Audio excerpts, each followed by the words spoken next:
The courtroom fell silent as Judge Frank Caprio's gavel hovered over the oak bench. Every eye, from the murmuring gallery to the wide-eyed bailiff, locked onto the center of attention. Diddy, standing tall in a charcoal suit, his expression unreadable. The judge leaned forward, voice gentle yet firm. "Mr. Combs, will you offer an apology to Miss Cassie Lee for the harm your actions caused?" A hush swept through the room. Whispers rippled like echoes off marble walls. Some doubted Diddy would comply. Others braced for a spectacle. But what happened next stunned everyone. Diddy's shoulders slumped, tears glistening as he quietly whispered words no one expected. In that heartbeat, the courtroom shifted from skepticism to something far deeper. Compassion. Stick around. By the end, you'll see why even Judge Caprio bowed his head in quiet awe. The heavy double doors swung open as Diddy stepped into the hushed hallway, the soft click of his polished Oxfords echoing off marble floors. He paused a moment under the overhead lights, his tall frame casting a long shadow, before sliding his crisp charcoal suit jacket into place. A glint from his silver cross chain caught a stray beam, drawing admiring glances from passers-by. Despite his status, his eyes remained focused, flicking toward the rows of wooden pew-like benches inside the courtroom, where reporters and local spectators whispered behind bowed heads. Inside, Judge Caprio sat casually behind the bench, adjusting his well-worn glasses as if greeting an old friend. He offered Diddy a warm nod. "Mr. Combs, nice to see you spared a seat in that closet of yours," he teased, prompting a ripple of laughter. Diddy's trademark confidence softened into a wry grin. "Your Honor, I thought I'd switch things up, mismatched socks and all." He subtly pulled one cuff to reveal a neon green sock peeking from his pant leg. The judge's chuckle shone relief through the tension. As Diddy moved toward the defense table, Cassie Lee entered from the opposite side.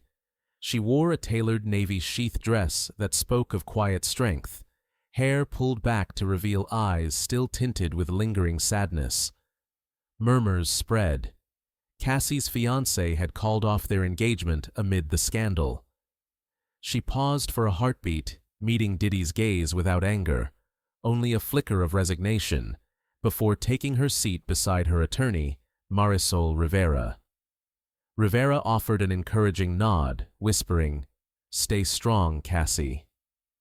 Judge Caprio cleared his throat, voice gentle but firm. "Good morning to everyone here. Today we explore more than just facts. We explore compassion." A hush settled as the bailiff stepped forward, ready to call the case. Diddy's shoulders squared. Cassie drew a steadying breath. In that shared silence, the courtroom seemed to hold its collective breath, awaiting the next chapter of this unfolding drama. The bailiff rapped his gavel twice, drawing the courtroom's attention back from hushed conversations to the proceedings at hand. Judge Frank Caprio peered over his spectacles, the bench's oak surface gleaming under the soft overhead lights. "We'll now proceed with testimony and evidence," he announced, voice measured. A hush fell, punctuated only by the occasional shuffle of papers as attorneys prepared their notes. Marisol Rivera, Cassie Lee's attorney, rose first. She approached the podium with a stack of legal briefs held close to her chest. "Your Honor," she began, standing tall and radiating confidence, "we will demonstrate that Mr. Combs's actions, both public and private, inflicted tangible harm on Ms. Lee, emotionally, professionally, and reputationally." She paused to let her words settle before presenting the first piece of evidence. From the front row of the plaintiff's table, Brittany Lee, Cassie's younger sister, stood when called. Her voice trembled ever so slightly as she recounted the initial fallout. "After those messages went viral, everything changed," she said, glancing briefly toward her sister. "Cassie started getting strange calls at odd hours, people showing up at her campaign offices demanding explanations. She tried to ignore it, but when her email was bombarded with hateful messages, she knew someone powerful was behind it. Judge Caprio inclined his head. "Ms. Lee, did you witness any immediate change in Cassie's daily routine?" Brittany nodded. "Yes, Your Honor. She stopped going to her favorite coffee shop because she was afraid of running into paparazzi. She refused interviews she'd once welcomed. On a few occasions, she didn't want to leave her apartment at all." She swallowed hard, meeting Cassie's gaze sympathetically. It was like watching her fade away. A pen scratched across paper as Rivera requested that Brittany identify Exhibit 1, a printed screenshot of numerous threatening direct messages Cassie received on her verified social media accounts. The messages ranged from harsh insults to explicit threats. Rivera turned to the judge. "Your Honor, I move to admit Exhibit 1 into evidence to illustrate the severity of the online harassment aimed at Ms. Lee Diddy's attorney, Greg Thornton," rose quickly, sliding on his reading glasses. "Objection, Your Honor. We contend that these messages, while deplorable, cannot be solely attributed to my client. We have reason to believe third-party actors, anonymous trolls, fanned the flames. Unless it can be shown Mr. Combs directly encouraged or orchestrated these threats, attributing responsibility is speculative." Judge Caprio held up a hand to quiet the rippling murmurs. "Sustained, for the moment," he said, glancing at Rivera. "Ms. Rivera, do you have evidence linking these messages directly to Mr. Combs or his communications team?" Rivera nodded, offering a faint but resolute smile. "Yes, Your Honor." She passed a sealed envelope to the bailiff, who relayed it to the judge. Caprio carefully unsealed it, scanning its contents, a series of dated emails between Diddy's social media manager and an external public relations firm, advising on a strategic narrative to counter negative press after the argument with Cassie. One instructive line read, "Amplify Diddy's public apology, but feed consistent drip of new allegations against Lee to muddy waters." Caprio's eyes narrowed. "Ms. Rivera, this suggests coordination aimed at discrediting Ms. Lee further rather than mitigating harm." He looked to Thornton. "Mr. Thornton, would you like to respond?" Thornton stood, keeping his tone calm and measured. "Your Honor, these emails show internal discussion, but do not conclusively establish that Mr. Combs personally approved or was even aware of every direction given. Many high-profile individuals have teams who act independently. We ask the court to consider that Diddy may not have sanctioned every marketing decision. Absent explicit instructions from Mr. Combs, holding him personally liable for third-party actions is unwarranted." Caprio tapped his pen against his desk, weighing both sides. "Understood. For now, Exhibit 2 will be entered with a notation, pending further clarification regarding chain of command." He set the emails aside and turned to Rivera. "Proceed with witness number 2. Rivera called Dr. Elaine Cho, the tech expert, to the stand. Dr. Cho carried herself with the measured composure of someone accustomed to decoding digital intricacies. After swearing the oath, she began explaining metadata associated with the defamatory content. "Your Honor, I extracted original files from the email server provided by Ms. Lee's counsel. The timestamps indicate that the first wave of doctored images circulated just 2 hours after Mr. Combs's public statement, suggesting a rapid and coordinated effort likely linked to the same PR firm." She displayed a series of diagrams on a poster board, timelines with color-coded arrows tracing when and where files were uploaded, downloaded, and redistributed. Notice the pattern. The file's metadata bear watermarks invisible to the naked eye, but traceable to servers registered under Phoenix Digital Solutions, a firm known to have carried out campaigns previously associated with Mr. Combs's organization. Thornton looked uneasy, but promptly rose. "Your Honor, may I ask Dr. Cho a few questions?" Caprio nodded, and Thornton approached. He began carefully. "Dr. Cho, in your analysis, can you definitively establish that Mr. Combs personally endorsed the distribution of these files? Is it not possible that a rogue employee used company resources without Mr. Combs's knowledge?" Dr. Cho met his question with professional poise. "From a purely technical standpoint, I can demonstrate that the servers belong to an entity contracted by Mr. Combs's team. I cannot ethically assert that Mr. Combs personally clicked send. That conclusion falls outside my forensic analysis. However, the evidence does show that his organization benefited from the viral spread of these files." Caprio interjected, "Dr. Cho, are you suggesting that Mr. Combs, either directly or indirectly, saw the advantage of keeping the narrative focused on Ms. Lee's alleged missteps, thus deflecting public scrutiny?" Dr. Cho nodded slightly. "Yes, Your Honor. The coordination suggests strategic intent. The question remains whether that strategy was known to or approved by Mr. Combs himself." A hush enveloped the courtroom as attendees digested this nuance.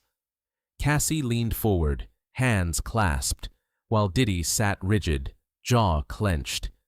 Judge Caprio tapped his gavel lightly. "Thank you, Dr. Cho. You may step down." He resumed address to counsel. "The court acknowledges Exhibit 3, Dr. Cho's forensic timeline, as critical, though its ultimate weight depends on further context about Mr. Combs's awareness. Let's continue." Next, Rivera introduced Tyler "Ty" Jackson, a former employee of Phoenix Digital Solutions. Jackson, a lanky young man in his late 20s, approached the stand with a nervous energy. Caprio gave him a reassuring nod as he took the oath.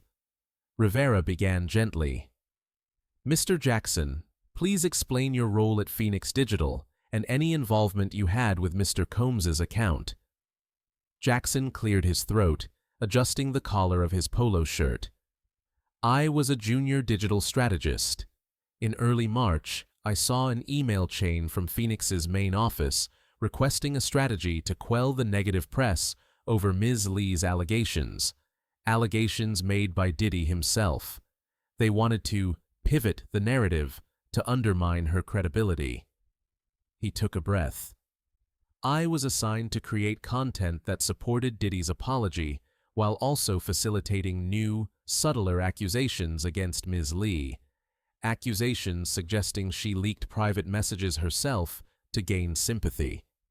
I voiced concerns to my supervisor, but was told, 'Just follow the brief.'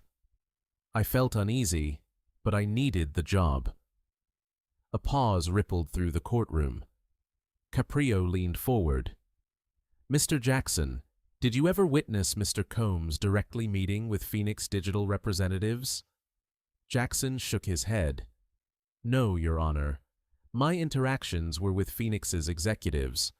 I never saw Mr. Combs or his personal team in our offices, but I handled internal drafts that bore Mr. Combs's branding and signature. So while I didn't see him, everything I drafted was on behalf of his account." Thornton rose slowly. "Mr. Jackson, you said you were uneasy. Did you try to resign or report this to anyone above you?" Jackson's expression flickered with regret. "I thought about it, but I was a temp. My contract ended in 2 weeks. If I quit, I'd lose the pay I needed. Besides, I wasn't sure the higher-ups would care." Caprio's gaze softened. "Thank you, Mr. Jackson. You may step down." Jackson nodded and returned to his seat. Butterflies seemed to flutter in the gallery as the full implication sank in. A digital campaign had indeed been run, tying Diddy's name to the harmful portrayal of Cassie. Judge Caprio tapped the bench to regain order. "We have now seen testimony and technical evidence suggesting an organized attempt to damage Ms. Lee's reputation. But to consider Mr. Combs's liability fairly, We need to hear his side regarding intent. He turned to Thornton. Mr. Thornton, your witness. Thornton called Luis Gonzalez, Diddy's social media manager. A slight man in his mid-30s took the stand, adjusting his tie nervously. Rivera seized the opportunity. Mr. Gonzalez, can you describe your role in managing Mr. Combs's online presence? Gonzalez began. I handle day-to-day posts, coordinate with PR firms, and monitor engagement metrics.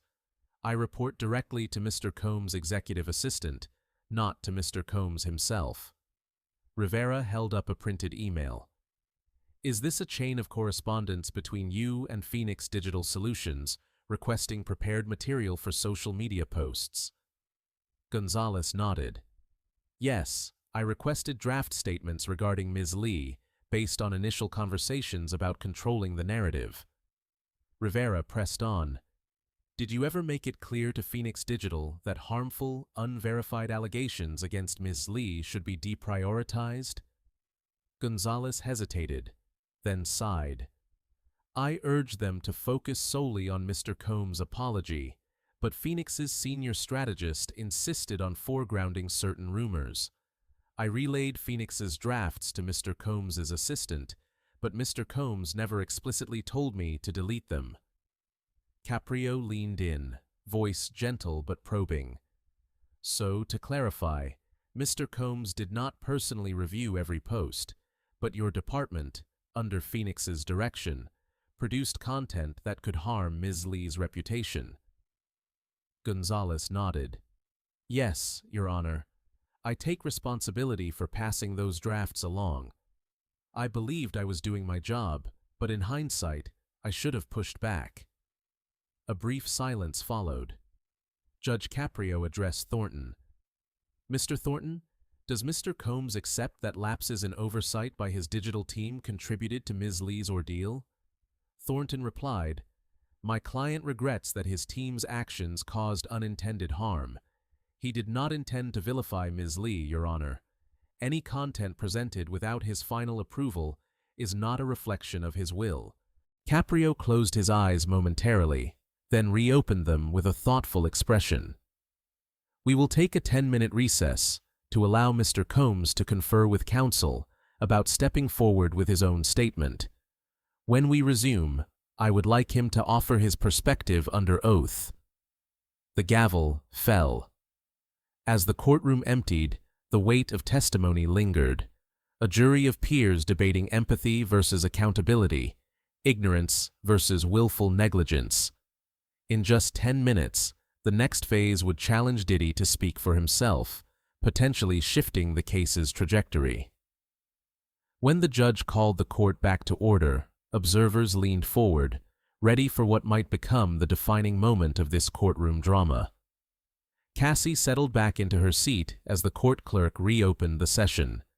The hushed tension from the earlier testimony hung heavy in the air. Judge Caprio leaned forward, fingers steepled beneath his chin. Thank you, Mr. Jackson and Mr. Gonzalez, for your candor. We have glimpsed the mechanics behind the social media storm. However, we have yet to hear from the primary participants, the defendant and the plaintiff, about what transpired behind closed doors. Mr. Combs, Ms. Lee, the court calls upon you now to reveal the deeper truths that transcendent screenshots and digital traces cannot capture. Cassie inhaled slowly, the weight of every eye in the courtroom locked on her. She rose first, her voice quivering but determined. Your Honor, I've spoken about the aftermath, how the leaks cost me friends, endorsements, and my mental health. But I have never fully spoken of what led to that night when my voicemail was recorded and later weaponized against me. She paused, glancing at Diddy, who sat at the defense table, his gaze fixed on the polished wood floor. She took another breath and began to share a memory few had heard before. 6 months ago, Diddy and I celebrated our anniversary at a secluded villa in Malibu. Everyone saw us as a power couple, but behind closed doors, I struggled. I had been battling depression for years, hidden behind smiles on red carpets and glossy magazine covers. Diddy knew this. He was there when I broke down backstage before a charity gala. But on that trip, I felt the old darkness creeping back. I stopped eating, stopped sleeping. I confided in him between bouts of laughter and champagne toasts, but I felt like I was disappearing in plain sight. She clasped her hands tightly in her lap, knuckles white. I wanted his attention. I wanted reassurance that I wasn't alone. But he was consumed by his new album release. He barely noticed the tears in my eyes. I felt trapped in a life that everyone envied. The courtroom was silent, breathless. Even Judge Caprio leaned forward, gaze compassionate. In that moment, Cassie peeled back her public persona to reveal vulnerability. She continued, "That night, we argued. I accused him of neglect, and he accused me of seeking pity. It got ugly. I screamed. He shouted. I thought our relationship was beyond repair. In the chaos, I left a voicemail for him, begging him to see how much I was hurting. I never imagined those words would be taken out of context and used to ensure I was silenced." Diddy's head snapped up, eyes glistening with tears he fought to hold back. He exchanged a helpless glance with his attorney before the judge directed him to stand. "Mr. Combs," Caprio said gently, "Ms. Lee has given us a glimpse into her struggles. Now, the court needs your perspective on that fateful evening." Diddy's posture straightened as he stood, shoulders squared though his chest heaved with emotion. He cleared his throat and struggled to find calm. "Your Honor, I'm not proud of how I responded that night. Of course I loved Cassie, enough to marry her if not for my own fear. But I was under immense pressure. My album launch, business meetings, paparazzi camped outside our California home. I didn't know how to balance being her rock and handling the storm around me." He paused, swallowing. "When she called me that night, I was in the studio. Her voice was raw, broken. She blamed me for everything. I was angry, hurt. I told her to stop playing the victim. If she couldn't handle my life, she should leave. In my arrogance, I thought she would understand I was stressed. Instead, she hung up. I never intended to leak anything. I went back to work." He closed his eyes as he spoke, the courtroom hanging on his every word. "I came home later and found her gone. The villa was empty. I called her all night. The next day, I woke up to a barrage of hateful messages. Thousands. Photographs of her alone at the villa, my studio footage, everything twisted to make me look like the villain. That's when I realized someone had taken what was private and made it public. I assumed it had to be Cassie, or one of her friends, because I couldn't believe anyone would target her, and me, for no reason." Cassie's gaze remained fixed on him, her expression unreadable. Judge Caprio spoke quietly. "Mr. Combs, did you ever attempt to verify who leaked the messages before posting your accusations?" Diddy nodded slowly, regret etched on his face. "Yes, Your Honor.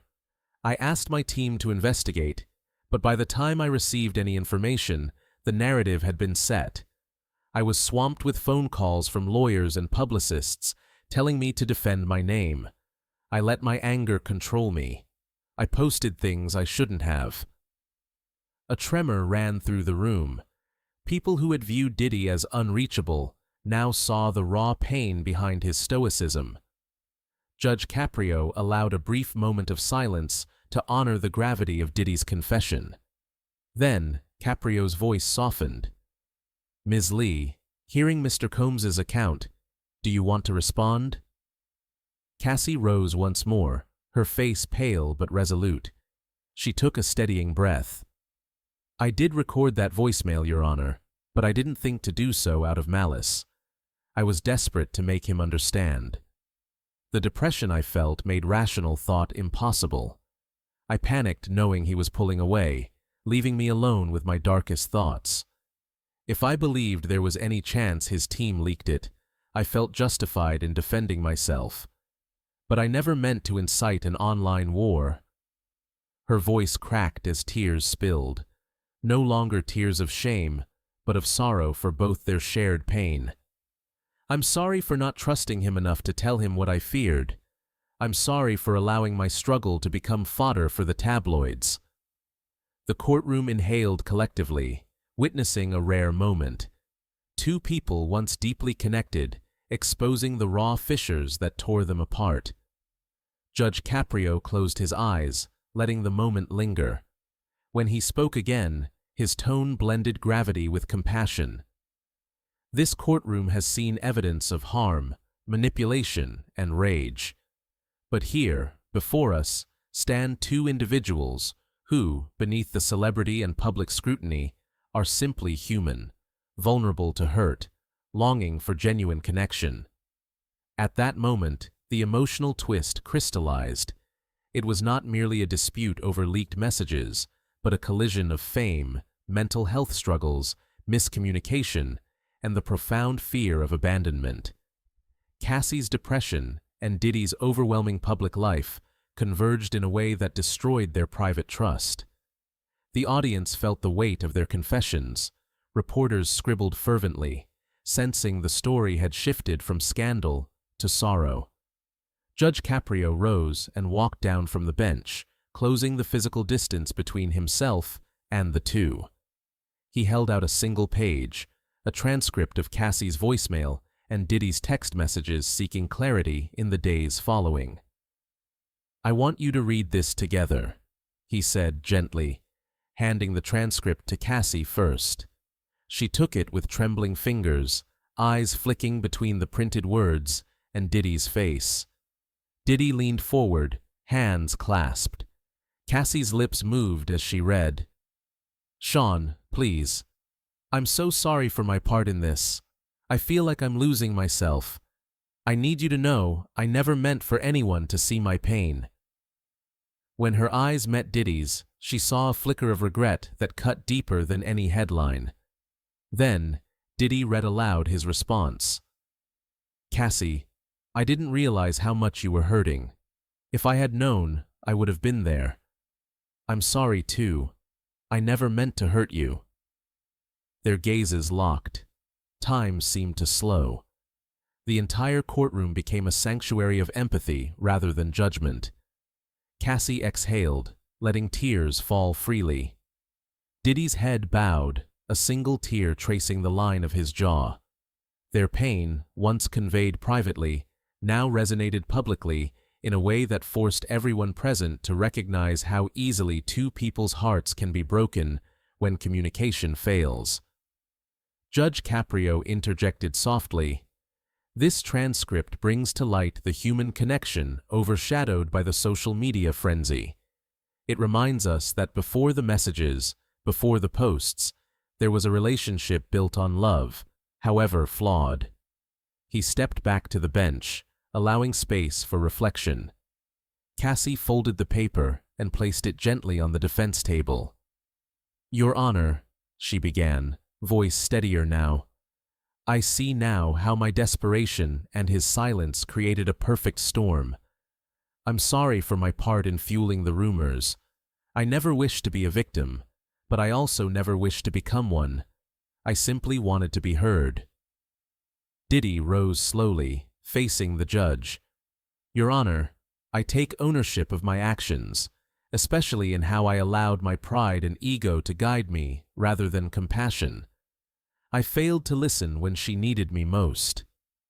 His voice cracked, conveying sincerity. "If I could do it over, I would have washed away her tears rather than complicate her pain with headlines." As their voices trembled, the courtroom sat in stunned silence. No reporter dared breathe too loudly, fearing to break this fragile bubble of honesty and vulnerability. Judge Caprio allowed several heartbeats to pass before speaking. "Your shared pain is evident," he said quietly.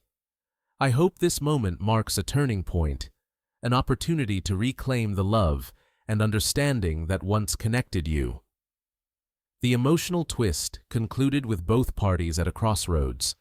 One person struggling to emerge from depression, another grappling with the cost of fame on personal relationships.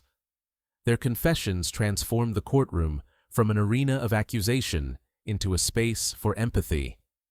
The gallery, once divided between those who supported Cassie and those loyal to Diddy, now united in a shared sense of relief that the truth, however painful, had finally been spoken. As the clock edged toward 2000, Judge Caprio prepared to transition the case toward its moral and legal implications. But in that interval, the emotional twist had already reshaped everyone's understanding. This was not simply about leaked messages or defamation. It was about two wounded hearts, each bruised by circumstances beyond their control, both deserving of compassion, both responsible for their missteps, both striving to heal. In that 5-minute span, the courtroom witnessed not just testimony, but the profound redemptive potential of raw honesty. And as Cassie and Diddy returned to their seats, eyes damp, shoulders lighter, the audience sensed that whatever came next, the true battle had already been fought and, in some measure, won. Judge Caprio leaned back in his chair, the weight of the case settling on his shoulders like a familiar burden. The click of his pen against a legal pad echoed softly as he reread the transcripts and evidence laid before him. Though the public often saw him as a beacon of compassion, the scales of justice demanded more than empathy. They required discernment and moral clarity. He closed his eyes briefly, letting the hum of the courtroom fade. In that moment, he ventured inward, recalling his early days on the bench, the sleepless nights wrestling with cases where right and wrong were not easily discerned. As the murmurs in the gallery subsided, Caprio's voice rose, gentle but firm. Let us take a moment to reflect on the moral dimensions of this case. Counsel, please join me at the bench. Marisol Rivera and Greg Thornton approached, papers rustling in their hands.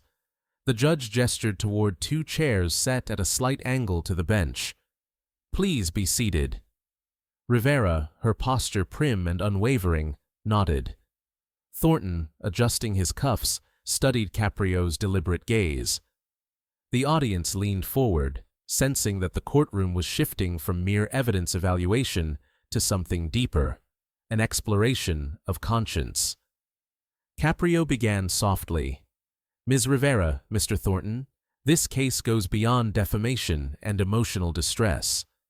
It touches the very essence of forgiveness, accountability, and the role of public figures in private turmoil. As I consider a verdict, I must weigh not only the legality of the actions, but also the moral implications. Tell me, what is the purpose of justice in a situation where both parties have acknowledged wrongdoing, yet both have also suffered? Rivera's lips pressed into a determined line. Your Honor, the purpose here is twofold: to hold Mr. Combs accountable for facilitating an environment where Ms. Lee's pain became a spectacle, and to ensure that she receives validation for her suffering. Justice should offer restitution for the harm endured, the lost endorsements, the mental health scars, and the public humiliation. She paused, letting her words hang. But it should also affirm that even those in power are not above accountability. Thornton exhaled, leaning forward. Your Honor, I agree that accountability is crucial, but we must also consider whether punitive measures serve the greater good. Mr. Combs has publicly apologized, and both parties have agreed to support mental health initiatives. If we impose heavy sanctions, will that truly promote healing, or will it merely deepen wounds? It is my conviction that restorative justice, encouraging collaboration rather than retribution, aligns more closely with the moral imperative of this court. Caprio nodded, tapping his pen against the bench. Restorative justice indeed emphasizes repairing harm. Yet, in a public forum, words alone can ring hollow. The moral dilemma is, how do I ensure that Mr. Combs's remorse is genuine and not merely a strategy to close this case? How do I ensure Ms. Lee's emotional pain is addressed in a way that fosters genuine healing? Rivera exchanged a glance with Thornton, as though acknowledging there was merit on both sides. Caprio continued, "Consider also the ripple effects, how this verdict might influence the conduct of other public figures, how it might shape the public's perception of accountability. If we are too lenient, we risk sending a message that influence and wealth can shield one from consequences. If we are too harsh, we risk discouraging people from admitting mistakes. It is a delicate balance." He paused, eyes sweeping the gallery. Reporters scribbled notes furiously, children stared wide-eyed, and lawyers mentally weighed their next arguments. Caprio's next words carried the gravitas of someone who had seen too many decisions twisting lives. "In my early years, I presided over a case involving a young man who, in a moment of despair, stole from a convenience store. He was terrified, had a gambling addiction, and a small child at home. I could have sentenced him to years behind bars, yet I chose a path of probation, counseling, and community service.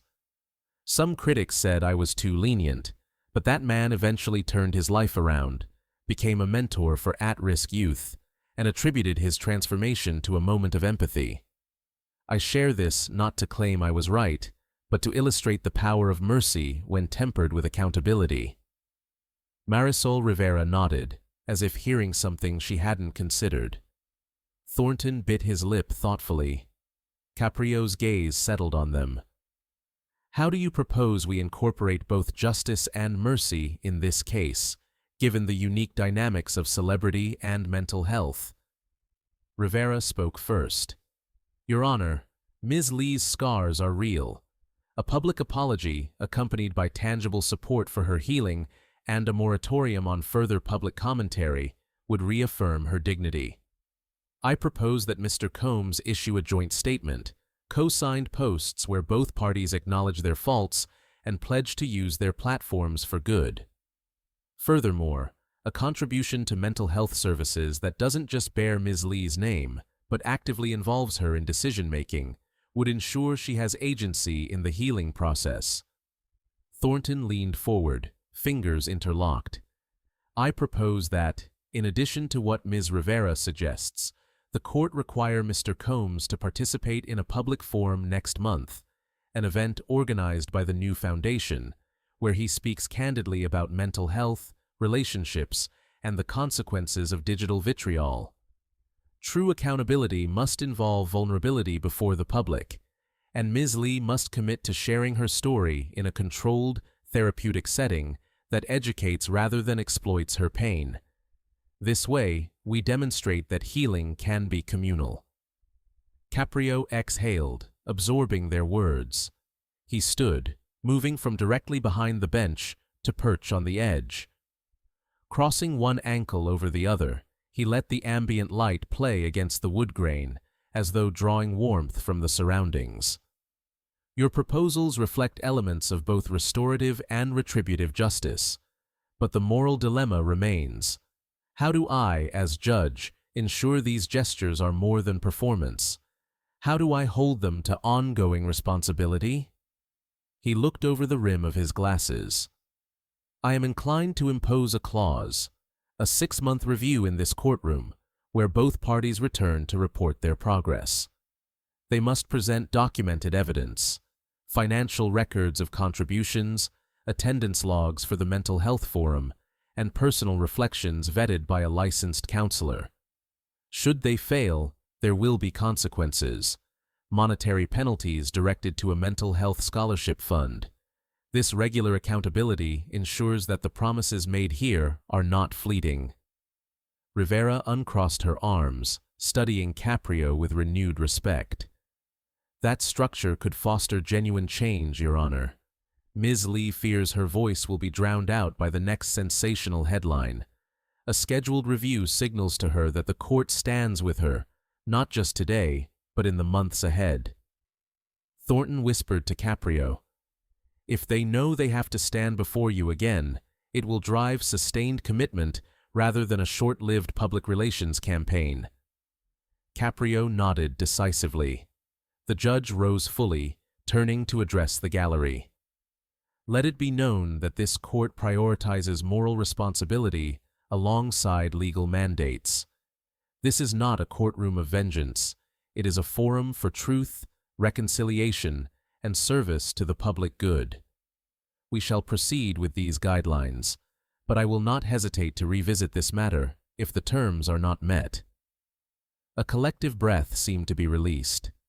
Cassie and Diddy, sitting at their tables, exchanged glances. This was no longer about winning or losing, but about forging a path forward. Caprio returned to his bench, the echo of his footsteps filling the brief silence. He tapped his gavel once, calling attention. Now, let us move forward. Counsel, present your final comments on the record regarding the proposed framework. Rivera stood, smoothing her skirt. Your Honor, on behalf of Ms. Lee, I accept these terms. We appreciate your emphasis on accountability and healing. I will work with Mr. Combs's counsel to schedule the necessary contributions, the forum, and the review. Thornton followed suit. Your Honor, my client agrees. He understands that this is more than a legal settlement. It is a moral obligation.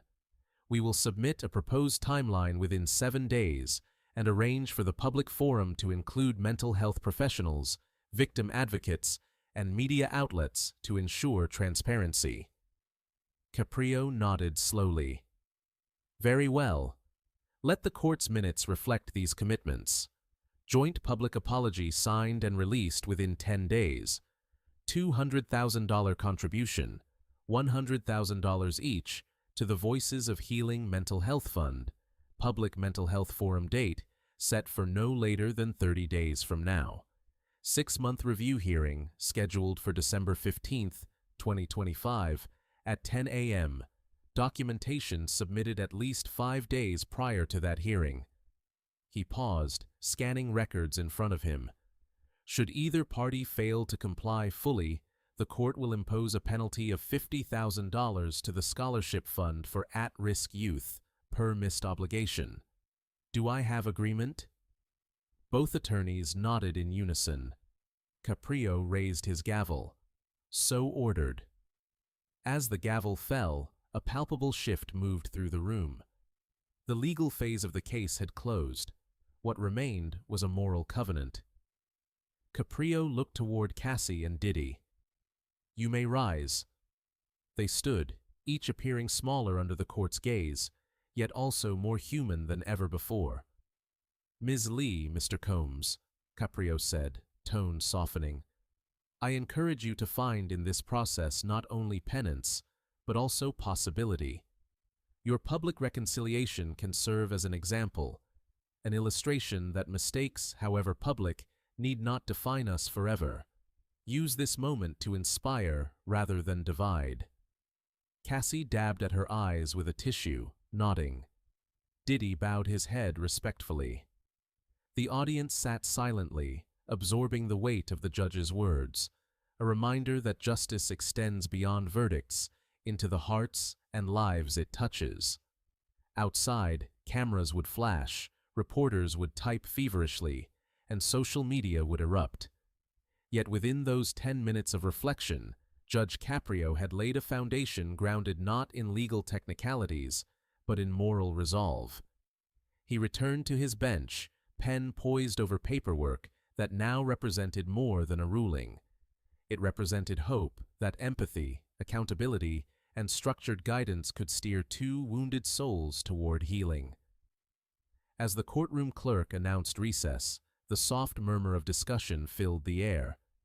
Judge Caprio watched Diddy offer a consoling glance to Cassie, and Cassie's modest smile in return. In that exchange, the judge saw a glimmer of redemption, not perfect, but authentic.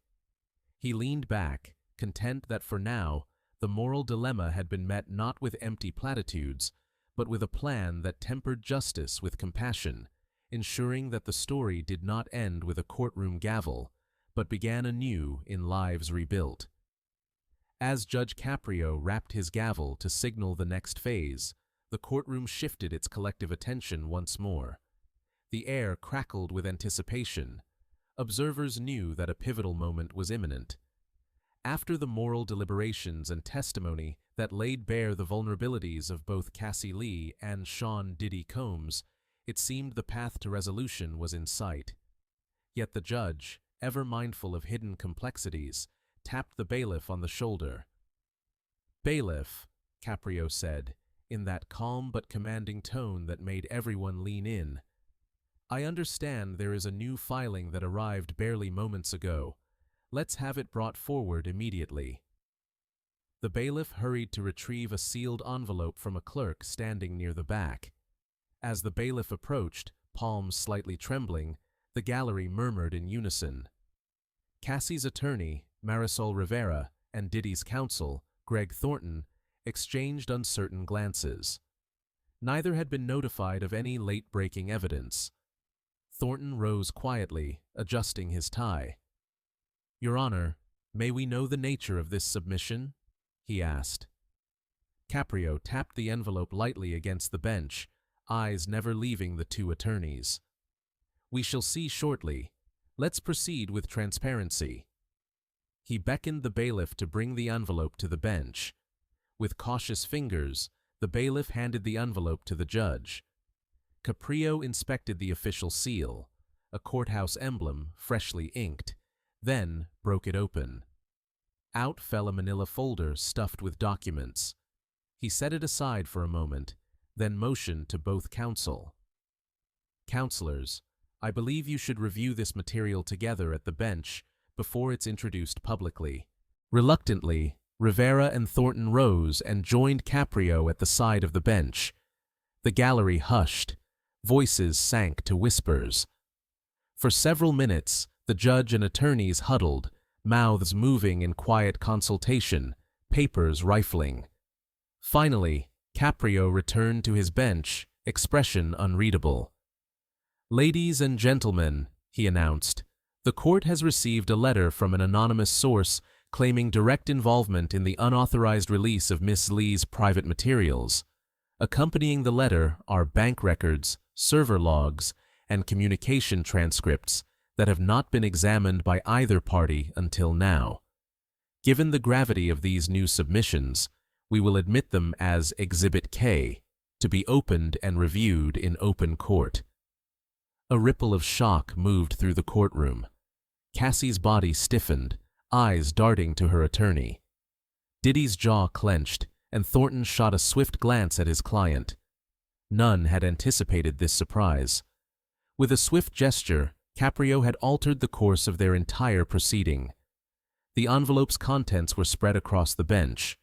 First, there was a 9-page typewritten letter, unsigned, describing the writer's role as an IT contractor for Phoenix Digital Solutions. It claimed that the orchestrated campaign against Cassie had deeper roots than previously revealed. Not only had Phoenix acted on behalf of Diddy's social media team, but a third actor, a rival music executive, had paid Phoenix to escalate the smear, aiming to sabotage Diddy's upcoming album release. The writer asserted that Ms. Lee was an unwilling pawn. The third actor, codenamed Red Falcon, allegedly funneled funds through various shell companies, and Phoenix used those funds to manufacture and distribute the doctored images and leaked voicemails. Caprio scanned the letter's crucial lines, then asked, "Ms. Rivera, please read aloud the relevant excerpt that claims Red Falcon provided funds between January and March." Rivera approached the podium, unfolding the pages like a ledger of secrets.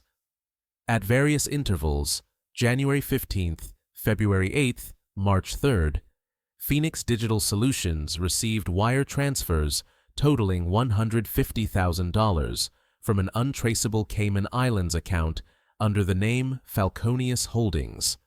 Internal messages obtained by the writer reveal that Phoenix was instructed to tear down the princess to exalt the king, a direct reference to Ms. Lee's public image. Her voice trembled slightly, but she pressed on until the excerpt was complete. The courtroom remained as still as a held breath. Judge Caprio looked toward Thornton. Mr. Thornton, can your client confirm or deny any knowledge of such payments? Thornton rose, clearing his throat. He glanced down at the documents. Your Honor, as of this morning, neither my client nor his immediate team had knowledge of any payments under that name. If this claim is accurate, it suggests that Phoenix acted beyond the scope of their instructions from Mr. Combs's official accounts. We move to subpoena Falconius Holdings bank records and demand a forensic accounting of all Phoenix Digital Solutions external transactions. Caprio nodded. The court will issue a subpoena for Falconius Holdings. In the meantime, let's examine the second set of documents. Server logs that purportedly trace the leak back to a specific IP address. He held up a printed sheet showing a timeline of IP addresses, timestamps, and file hashes, each entry mapping the moment a doctored image or audio file was uploaded to various social media platforms. At 11:37 p.m. on March 5th, the logs indicated an upload from an IP address registered to Falconius Holdings. By 2:13 a.m., the same server had posted additional clips suggesting Ms. Lee's complicity in the leak. The chain of custody laid bare that a single orchestrator, Red Falcon, had systematically amplified the narrative against Cassie. Caprio lowered the sheet and addressed the gallery. This suggests that Ms. Lee's ordeal may have been fueled, at least in part, by a third-party malign actor aiming to harm Mr. Combs. Yet, it also confirms that Phoenix Digital Solutions was complicit beyond isolated errors. Counsel, I invite your next steps. Rivera, taking a moment to steady herself, stood. Your Honor, this revelation confirms what my client suspected, that she was never the architect of her own downfall. I request an urgent permit to call Phoenix's CEO as a witness to verify these ledger entries and to identify the account routing. She turned to Thornton. Mr. Thornton, with this information, is Mr. Combs willing to postpone any final settlement until we can vet the legitimacy of these claims further? Thornton hesitated, glancing at Diddy, who sat frozen, eyes locked on the documents. Your Honor, Mr. Combs is, of course, concerned about any malicious intent by competitors. However, he is also resolved to see justice served swiftly for Ms. Lee. We accept that further investigation is necessary, but we maintain that any settlement terms agreed upon earlier, in principle, should not be voided unless this new evidence unequivocally exonerates Mr. Combs entirely. Caprio nodded thoughtfully. Very well. We will press pause on the formal settlement. The court will reconvene tomorrow morning at 9 a.m. to call as witnesses the representatives from Falconius Holdings Bank, a forensic accountant, and the CEO of Phoenix Digital Solutions, Sarah Monroe.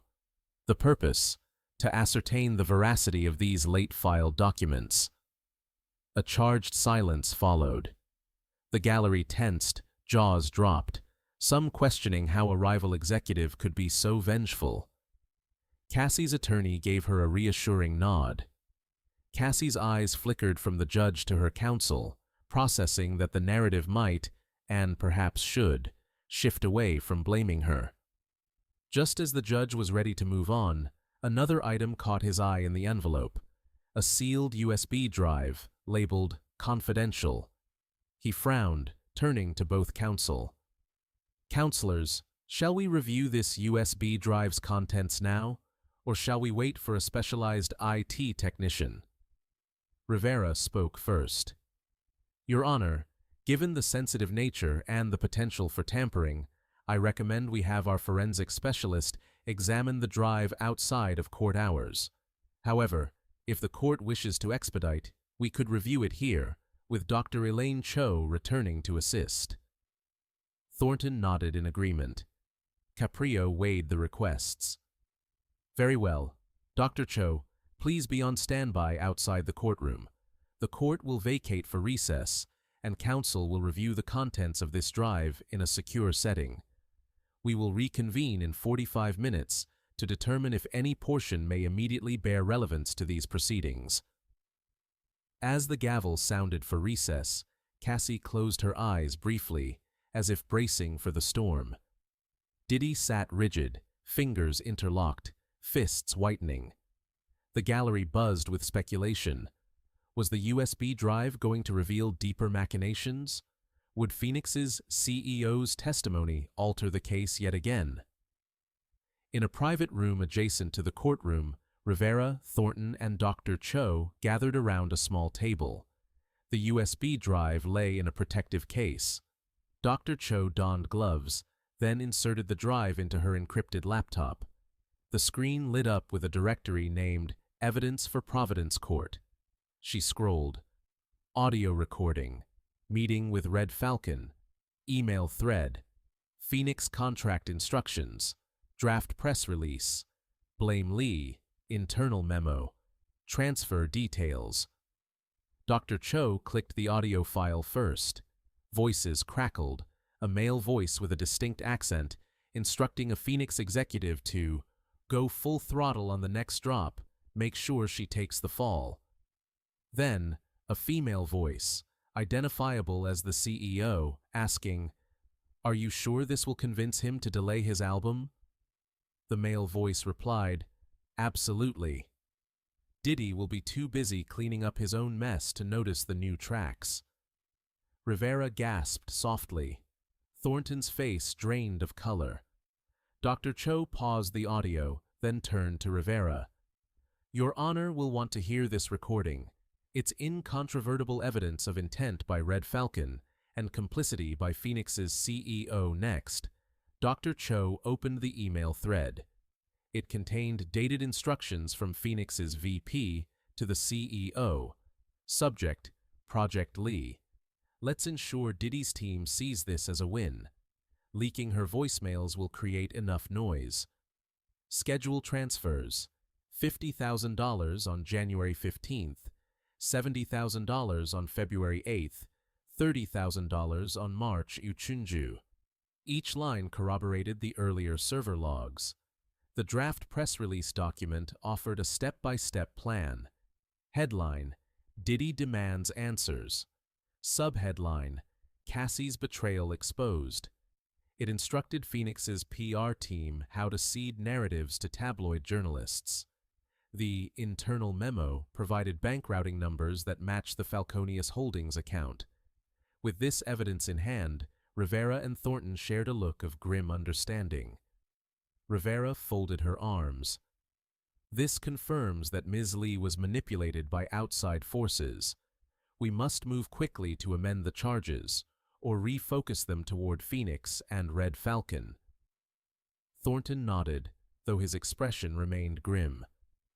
"Mr. Combs will want to mitigate any fallout for enabling Phoenix's actions, but he also has a right to seek damages for the sabotage of his career." Court reconvenes. At precisely 9 a.m. the next day, the courtroom filled with an expectant hush. Observers speculated on the surprise witnesses called by Caprio. When the judge entered, everyone rose, then sat as he took his seat. Cassie and Diddy exchanged tense glances. Both braced for how these revelations would reshape their fates. Judge Caprio called the first witness, Sarah Monroe, CEO of Phoenix Digital Solutions. She entered, polite but guarded, sliding into the witness stand. Caprio tapped the microphone. "Ms. Monroe, you have reviewed Exhibit K and the accompanying audio. Do you confirm that these are recordings of you and the Red Falcon representative instructing Phoenix to target Ms. Lee?" Monroe's composure wavered, shoulders tightening. "Yes, Your Honor, that is my voice." Her eyes flicked to Diddy, as if searching for forgiveness. Phoenix Digital was paid by Falconius Holdings," she continued, voice quivering. "I did not know whom I served until now. Red Falcon insisted on anonymity. Caprio gently interrupted. "Ms. Monroe, we must focus on facts. Did you directly facilitate the leak of Ms. Lee's voicemail and images?" She swallowed, nodding. "I did. I authorized it. I believed it was just another marketing strategy, but in retrospect, it was malicious. I'm sorry. Gasps swept the courtroom. Thornton leapt to his feet. Your Honor, may I cross-examine? Caprio nodded. Thornton approached. Ms. Monroe, why did you comply without verifying your client's identity? Monroe's throat bobbed. I trusted the account name. I was led to believe it was a music executive from a rival label, someone pursuing legitimate public relations strategies. I never imagined it would become this personal. Rivera stood for redirect. Ms. Monroe, when did you learn the true identity of Falconius Holdings? Monroe's eyes brimmed with tears. Just last night, when Dr. Cho sent me a message requesting confirmation. I realized then that I'd been complicit in a smear campaign aimed at a private individual. I've tried to track them down since, but their web of shell companies makes it impossible to identify a real name. Caprio nodded gravely.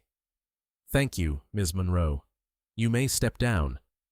He signaled to the bailiff to bring forward the next witness, a forensic accountant, Dr. Amina Patel. Dr. Patel took the stand, credentials arrayed on a table, ledgers, spreadsheets, printouts. Caprio directed her to summarize the financial trail. She explained how wire transfers from Falconius Holdings funneled through multiple banks, converging in Phoenix's account. Your Honor, she said, the total sum of $150,000 was earmarked for Project Lee. Based on the timing and amount, these funds correlate exactly with the stages of the smear operation. She laid out financial charts showing dates alongside the content releases. March 5th's leaked voicemail followed a $30,000 transfer on March 3rd. The linkage is statistically significant, 99.9% probability that these payments funded the targeted defamatory actions. Caprio tapped his pen.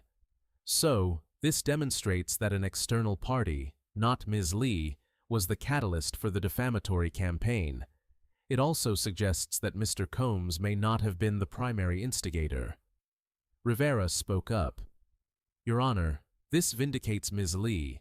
I move to drop all charges against her and to add new charges against Falconius Holdings, pending identification of the actual individual behind Red Falcon. Thornton rose simultaneously. Your Honor, my client will likewise seek to amend the complaint to include Phoenix Digital Solutions for malicious conspiracy. We will pursue restitution from them and from Falconius Holdings for damages to Mr. Combs' reputation and career. Caprio exhaled, steepling his fingers. Very well. The court hereby orders that all charges against Ms. Lee be dismissed, with prejudice. Mr. Combs may file an amended complaint against Phoenix Digital Solutions and any associated parties. Additionally, the settlement previously discussed will be suspended until these new proceedings conclude, at which point the court will issue a further order. Murmurs swelled. Some attendees applauded quietly. Cassie exhaled in relief. Diddy's shoulders slumped, though his eyes showed a flicker of empathy for Cassie. Caprio raised his hand to quiet the room. Let it be recorded that the court finds clear evidence of third-party manipulation intending to harm both parties. I commend both Ms. Lee and Mr. Combs for their cooperation thus far. This turning point not only redirects the legal focus, but restores the principle that truth, however delayed, must prevail. The gavel struck. The courtroom, once divided by blame between Cassie and Diddy, now united in the revelation that they had both been pawns. In those 10 minutes, the trajectory of the case fundamentally shifted. Defendants and plaintiffs alike recognized that their shared goal extended beyond reconciliation. It was now a pursuit of justice against a hidden adversary. As the morning sunlight poured in through the high windows, the gallery remained hushed, absorbing the enormity of what had transpired. Judge Caprio stepped down, closing the chapter of this turning point, preparing to usher in the next phase. Tracking down Red Falcon and Phoenix Digital Solutions for the wrongs they had wrought. The courtroom's charged atmosphere mellowed into a shared sense of purpose. Justice, once veiled by smears and misdirection, now had a clear path forward. Judge Caprio leaned forward, letting the weight of the turning point's revelations settle into the courtroom's atmosphere. His brow softened as he regarded Cassie Lee and Sean Diddy Combs. Both had endured public humiliation, betrayal, and personal anguish before truth finally emerged. He tapped his gavel lightly, reminding everyone that the moment had shifted from confrontation to healing. "We now proceed to the next phase," he began, voice gentle, "where this court seeks not just to assign blame, but to extend empathy and craft a resolution that fosters genuine reconciliation." Diddy and Cassie rose in unison, standing side by side, though their seats at opposite tables had kept them apart until now. Both wore a sense of relief mingled with vulnerability, as if emerging from a storm into unexpected sunlight.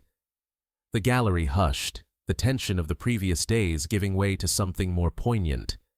Even reporters lowered their pens, aware that the drama had transformed into something remarkably human. Judge Caprio motioned for them to approach the bench. "Ms. Lee, Mr. Combs," he said kindly, "you have witnessed how forces outside your control tried to destroy your reputations, sow discord, and deepen your wounds.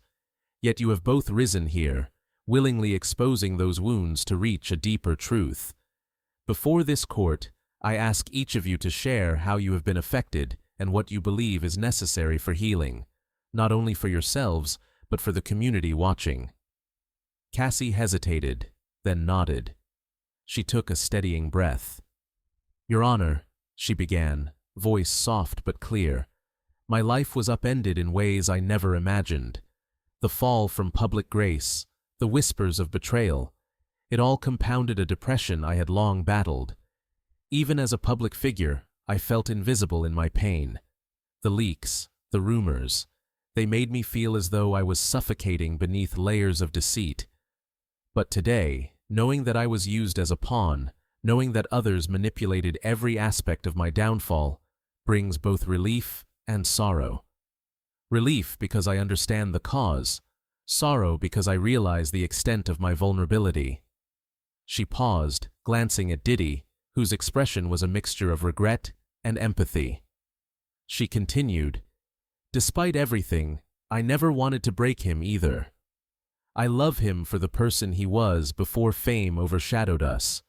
I want to be free from fear, fear of my own voice being used to harm me, fear of trusting again. Healing for me means reclaiming my story, not as the victim of rumors, but as a survivor who uses her experience to help others in similar pain."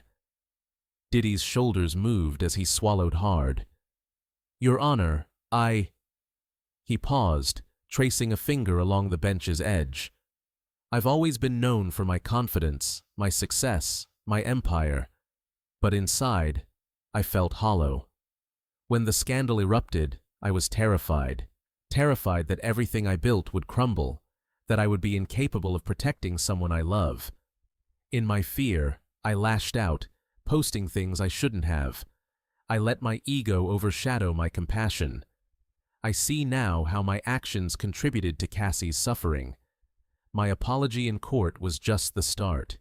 Healing for me means showing her through consistent actions that I value her well-being above my own need to be right." He stepped closer to Cassie, lowering his voice so only she and the judge could hear. "Cassie, I know I hurt you deeply. I promise to rebuild your trust, to protect your dignity, and to ensure that you never feel alone again." Cassie's eyes glistened with tears. She nodded slowly, then turned back to the judge. "I accept that promise, but I also need to believe in my own strength. I need support, not just from Sean, but from a community that acknowledges my voice." Her gaze swept the courtroom, as if seeing everyone present for the first time. "If you truly want to help me, then stand against online harassment and the rumors that eat away at a person's soul. I want a space where people talk about mental health, not just scandal. Judge Caprio closed his eyes briefly, taking in their words. When he opened them, a warmth glowed in his gaze. Both of you have spoken with honesty and vulnerability. Now, the court's role is to forge a resolution grounded in empathy and accountability. First, I intend to formalize the dismissal of all claims against Ms. Lee so she can reclaim her public life without fear of litigation undermining her healing. Second, to address Mr. Combs's remorse, I want him to engage in a public forum focused on mental health and digital responsibility. But beyond these symbolic gestures, there must be tangible structures that safeguard both of you and others from similar harm. He paused and leaned back, hands steepled. I propose a 10-point plan, he continued, but I want each item to be informed by your experiences. Ms. Lee, you mentioned the need for support and advocacy. Mr. Combs, you spoke of consistent action over fleeting words.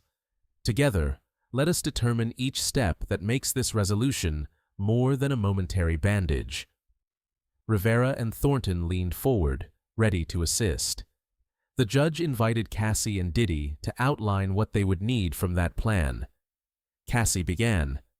I need a platform where survivors of online defamation can share resources and find counseling.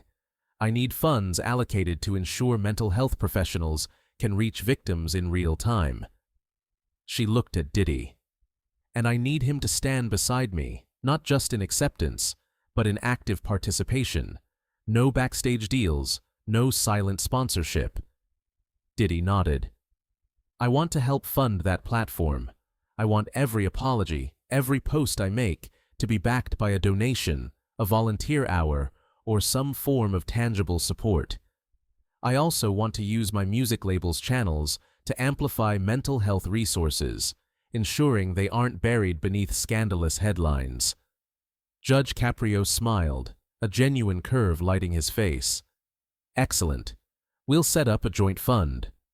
Voices of Healing, to be managed by an independent board comprising mental health professionals, survivors of defamation, and community leaders. Mr. Combs, you will contribute $100,000, and Ms. Lee will serve on the advisory council to ensure the fund addresses real needs. Cassie's lips curved into a tentative smile at being acknowledged as an advisor. Diddy offered her a supportive nod. The gallery stirred, recognizing that a climate of genuine cooperation was emerging. The judge moved on. Next, we address public engagement. Mr. Combs, you shall host within 30 days a mental health summit at Providence University. You will appear alongside counselors, survivors, and experts, speaking candidly about the dangers of digital character assassination and the importance of seeking help. He turned to Rivera. Prepare the schedule for that summit, ensuring no fee for attendees, and include a scholarship for victims who cannot afford counseling. Ms. Lee can provide input on which organizations to involve, perhaps the local branch of the National Alliance on Mental Illness. Rivera scribbled notes. Yes, Your Honor. We will coordinate with community leaders and ensure that events are broadcasted online as well, free of charge. Diddy exhaled, relief mingling with determination. I will personally reach out to artists in my circle to participate, to lend their voices and influence. Together, we can transform this pain into purpose. Judge Caprio nodded approvingly. We will also establish a digital monitoring initiative. Ms. Lee, you mentioned how terrifying the barrage of messages was. The fund will employ a small team of moderators and legal advisors, individuals trained to flag defamatory content in real time, providing immediate assistance to victims. Mr. Combs, your donation will help finance this so it can expand beyond Providence, eventually offering pro bono services to anyone in need. Cassie leaned forward, her eyes shining. That means more than you know, Your Honor. People often feel helpless when online mobs form. Knowing there's someone watching out for them, that they aren't alone, can make all the difference. Judge Caprio's gaze softened. Precisely. Now, we must also address the culture that perpetuates these harms. Miss Rivera, coordinate with local schools to develop a curriculum segment on digital empathy, focusing on the human cost of cyberbullying. Mr. Combs, I ask that you allow representatives from these schools to visit your label to observe how public figures can use social media responsibly.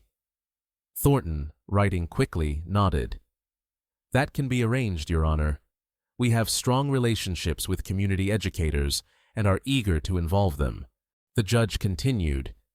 Additionally, effective immediately, both parties shall refrain from any public commentary, on social media or otherwise, regarding each other's personal lives, except in relation to these healing initiatives.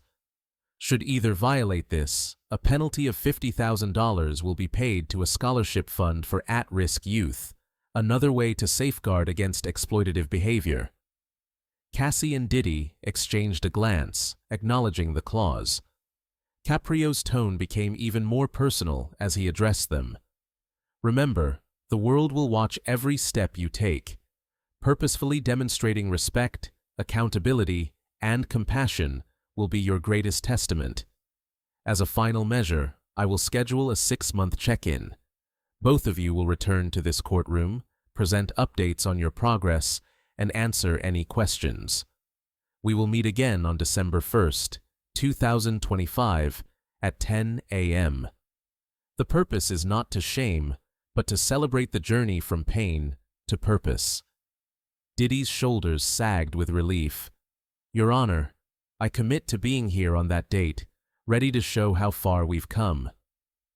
Cassie gave a gentle nod, eyes bright. I'll be here too, Your Honor. The gallery, moved by the depth of the judge's plan and the sincerity of the participants, burst into quiet applause.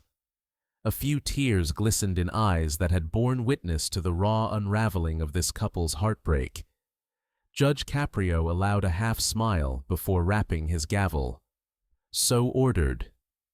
Cassie and Diddy returned to their seats, each enveloped in a sense of purpose that had been missing for so long.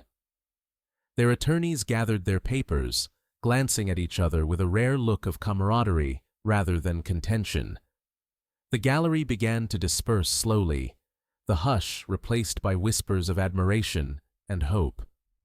As the courtroom emptied, Judge Caprio remained at his bench, allowing himself a solemn moment to reflect. He'd seen too many cases where justice ended with a rigid sentence, never circling back to offer support. Today, the court had forged a different path, one where empathy and accountability coexisted, where healing was not a side note, but the centerpiece. He glanced again at Cassie and Diddy, now talking quietly with Rivera and Thornton, planning details of the upcoming summit. In that moment, Caprio recognized that the true victory of this case would not be a single verdict, but the lives touched by the resonance of genuine empathy. Just before exiting, he stood and delivered one final instruction. Counsel, please prepare a preliminary report of today's resolutions and release it to the public within 72 hours. Transparency will reinforce the message that justice, when guided by compassion, can inspire change far beyond these walls. The gavel struck once more, and the courtroom lights dimmed as Judge Caprio stepped out, confident that in the next chapter, the seeds of empathy sown today would flourish into lasting resolution. The gavel's echo faded into a soft murmur as Judge Caprio rose from the bench, signaling that the formal proceedings had concluded. But for everyone who sat in that courtroom, Cassie Lee and Sean Diddy Combs most of all, the story continued beyond legal arguments and rival accusations. In the days following, whispers filled headlines and social feeds. Two celebrities once locked in a bitter feud had joined forces to champion mental health and digital empathy. Yet the true measure of their journey lay not in public statements, but in the quiet shifts beneath the surface. Cassie returned to her day-to-day life, aware that many still remembered her as the politician defamed by Diddy. But today, she held her head a little higher. Her dismissal of all charges against her felt like a release of a weight she had carried not just in court filings, but deep inside, years of struggling to be seen beyond her title, her appearances, her roles in other people's narratives. She began volunteering weekly at a local youth center, sharing her story not as a heroine or a victim, but as someone who weathered storms and surfaced determined to help others find their footing. Each evening, she wrote blog posts about the importance of seeking help before crises deepened, signing off with a simple message: "You are worthy of empathy, even if you can't see it now." Diddy, too, found his days altered. In the wake of the settlement, his social media channels brimmed with messages of support for the Voices of Healing Fund, a coalition he co-founded with Cassie. Yet behind the public enthusiasm, Diddy spent hours meeting with counselors, listening to stories of fans who, like Cassie, had suffered from online attacks. In one small session, a young artist confided that a single scathing tweet had cost her a record deal. Diddy leaned forward, heart heavy, and vowed to use his platform to ensure emerging artists had resources to handle digital backlash. He launched a monthly live-stream Q&A, candidly answering questions about his mistakes, his journey with anger, and how he learned, sometimes painfully, to prioritize compassion over ego. Meanwhile, Phoenix Digital Solutions faced its reckoning. Its CEO, Sarah Monroe, resigned amid public outrage and pending investigations. In her place, the new leadership team devoted itself to reparations, issuing heartfelt apologies to Cassie and Diddy, contributing an additional $50,000 to the Mental Health Fund, and revising their corporate policies to bar any future campaigns that leaned on personal attacks. They partnered with non-profit organizations to train marketing professionals on ethics, digital forensics, and the human consequences of online defamation. Their effort to tear down a princess, as their internal memo once declared, instead became a cautionary tale, one now included in university business ethics classes as an example of how pursuit of profit can cross into human harm. In the broader community, the ripple effect of that courtroom drama grew more pronounced by the week. High school assemblies featured segments on the case, demonstrating how a misunderstood voicemail and doctored images could spiral into life-altering consequences. Students watched clips from the public forum where Cassie and Diddy spoke side by side, urging them to think twice before posting or reposting unverified information. Community centers established peer-led support groups, inviting those who felt silenced to share experiences and strategize coping tools. The narrative that began with a private argument had evolved into a community conversation about empathy, accountability, and the role each person plays in an often unforgiving digital landscape. Even legal circles took note. Younger attorneys cited Judge Caprio's 10-point plan in seminars, exploring how restorative measures, regular check-ins, mandatory public forums, collaboration between parties, could be woven into settlement structures. Law students debated whether courtroom compassion, as practiced in Providence Municipal Court, could shape national policy on cyberbullying. Judges in other jurisdictions reached out to Caprio, asking for guidelines on integrating moral dimensions into verdicts. In many eyes, the Providence courtroom had proven that justice, when framed with empathy, could do more than punish. It could catalyze healing and collective growth. Yet for Cassie and Diddy, the most profound changes were deeply personal. Cassie noticed that she laughed more easily, reclaimed relationships she had once abandoned, and even pursued a creative writing workshop focused on exploring trauma through storytelling. She found solace in words, channeling past pain into prose that resonated with others facing similar struggles. Through open letters on her website, she encouraged readers to speak truth softly but persistently, reminding them that even when privacy shatters, integrity can remain intact. Diddy, too, found transformation through introspection. He reduced his public appearances, opting to spend weekends visiting local clinics established by the Voices of Healing Fund. One afternoon, he sat with a teenage boy who'd lost his mother to suicide after relentless online bullying. They spoke for hours about grief and guilt, and Diddy realized how small gestures, listening, sharing resources, acknowledging pain, could change a life. In those encounters, the pop icon discovered a purpose beyond fame: to mitigate the collateral damage caused by gossip and vitriol. As the 8-month mark approached, Judge Caprio's chambers prepared to welcome both Cassie and Diddy for their promised check-in on December 1st, 2025. The 6-month commitment wasn't a mere formality, it was a milestone in their shared promise. In public statements leading up to the meeting, Cassie emphasized how far she'd come. No longer silenced by shame, she hosted quarterly workshops to equip survivors of defamation with legal tools and mental health strategies. Diddy announced that his record label had frozen all contracts with agencies using smear tactics, making a public oath to elevate artistry, not annihilate it. On that December morning, the courthouse buzzed with anticipation. Media cameras clicked as Cassie walked in wearing a tailored charcoal blazer, her stance confident. Minutes later, Diddy arrived in a crisp navy suit, his gaze steady. They both rose as Judge Caprio entered. Caprio's warm smile greeted them. "Welcome back," he said. "I have reviewed your progress reports, testimonials, financial statements, community feedback, and I'm pleased. You have both upheld your commitments with sincerity." He gestured to the courtroom and then continued. "But remember, transformation is ongoing. Today, I commend you both, not to close this chapter, but to open a new one, where your experiences guide future choices and inspire others to prioritize empathy."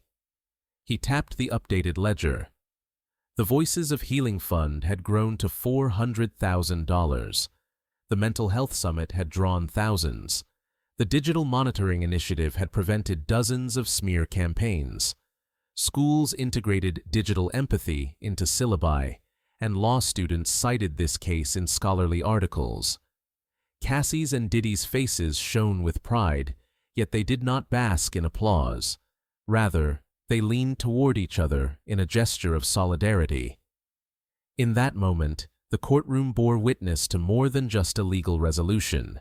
It bore witness to two people transformed by adversity into agents of change.